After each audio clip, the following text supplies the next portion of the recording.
So, how are you guys doing? And welcome back to Old School Metal Vinyl. I should consider renaming the channel to Old School Metal Selling at this point because I've been selling, as you probably know if you paid attention to the last episodes, I've been selling a huge chunk of my collection. Thinking back to it, not that huge. So far, it's been like a 20 to 25 records or so that have left my collection. But yeah, all of them will have to go in the nearest future. So as usual, I mentioned it several times before. Just don't be afraid to get in touch if you see something of interest on my Instagram account or on these videos. Know that all my black metal collection is up for grabs. So with that being said, with that out of the way, let's focus on the first LP that I'm getting rid. This is without doubt, out of all the records I sold so far, this is the one that I had the hardest times getting rid of. This is literally one of my all-time favorite LPs in the genre. Of course, talking about the very first mini LP by Emperor on Candlelight Productions, 1993 year of release. Those who have been following my Instagram account already know this copy because it has been showed quite a lot of times.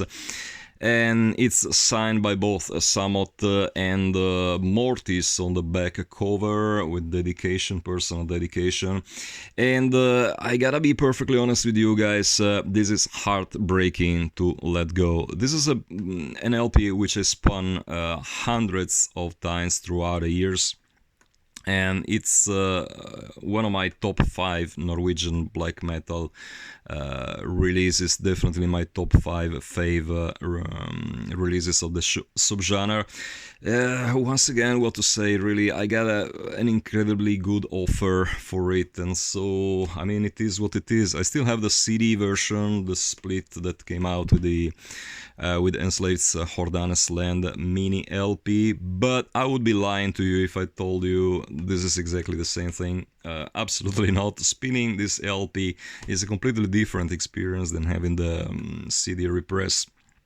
I bought them at more or less at the same time.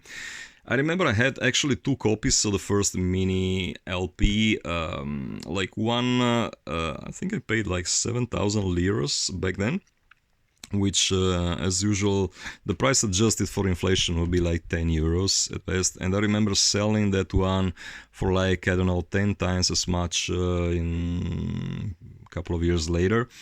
But yeah, the first copy stayed in my collection for like 30 years, and it's to these days, in my humble opinion, this is the strongest Emperor release ever.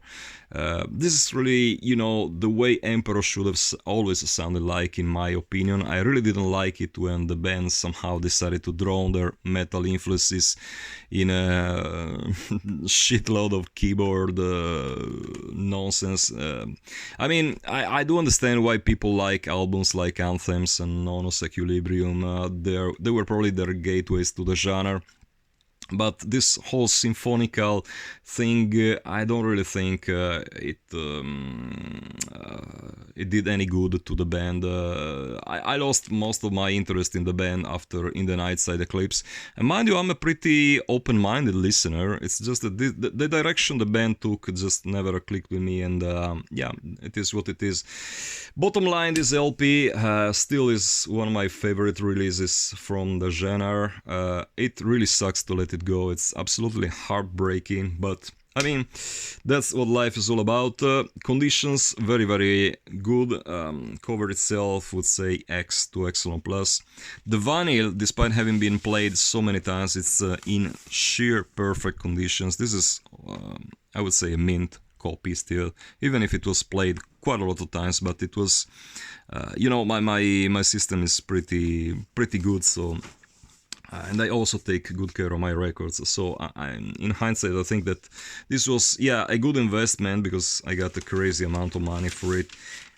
But also, I think that the new owner will be very, very satisfied with it because a copy this good is not that common these days. So, yeah. Goodbye, Emperor. Thanks for the 3 decades spent together. The many times I enjoyed your music, but it's time for you to go. Second LP from this batch is the first Dogard LP, Kronet till Kønge, 1995 year of release. On Malicious Records. I bought this one directly from Gary, the main man behind the German label Malicious Records. This is the red vinyl copy, the red vinyl edition. Limitation according to different sources is like 150 copies, and I think should be because I was never really convinced by this low edition. It's way too low for how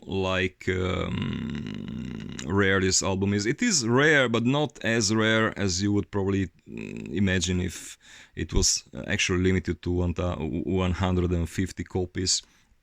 I don't know what to say about this LP.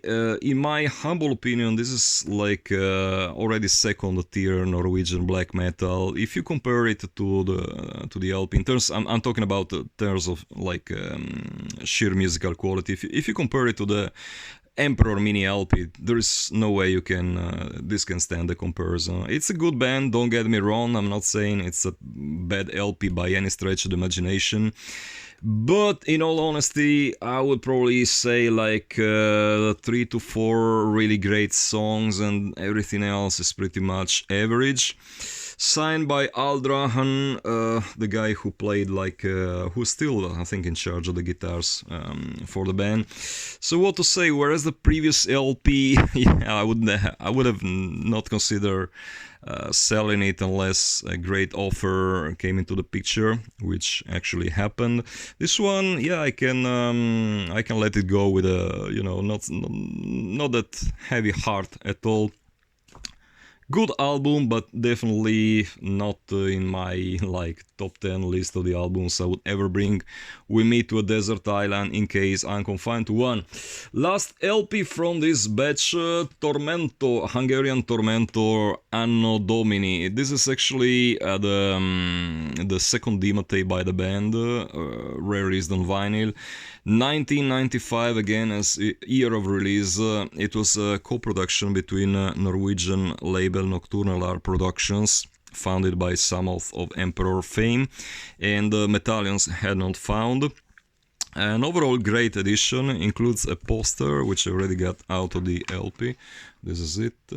And what to say? Limitation 666 copies. I do see why people love this LP and this band. To me personally, I do like them, but it's once again not one of those bands that I can't live without. I really love the first song of this demo tape. Really love the Elizabeth Bathory one, insane killer riffing on that one. I really like In Gate of Hell, but other than that, if you ask me, is this like the record you would spin on your deathbed?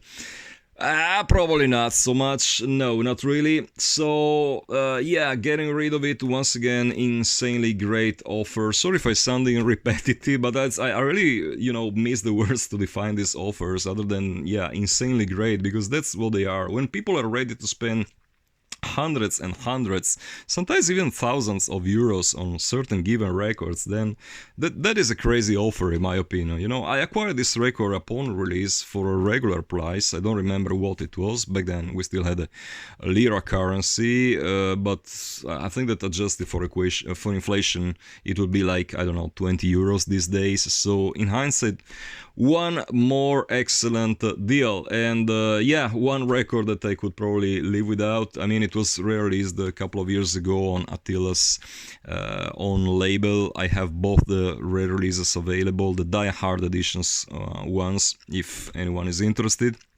Those are still up for grabs. This one has been sold, which reminds me of that. Some guys actually ask me if I can come up with with a list of everything I'm selling, and since the requests were too many to be ignored, yes, I did come up with a list. I have an Excel file that I can just send you via email. So in case you're interested in getting it, just let me know. Safest way to get in touch, as I said a number of times before, is via email.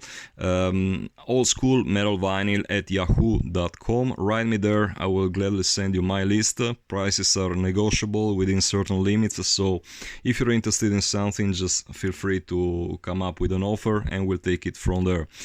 So guys, I hope you enjoyed this new episode. Let me know down in the comments what you think about these 3 LPs. Do you own them? Do you have them in your personal collection? Would you ever let them go? Do you think I'm just insane for selling these pieces of metal history?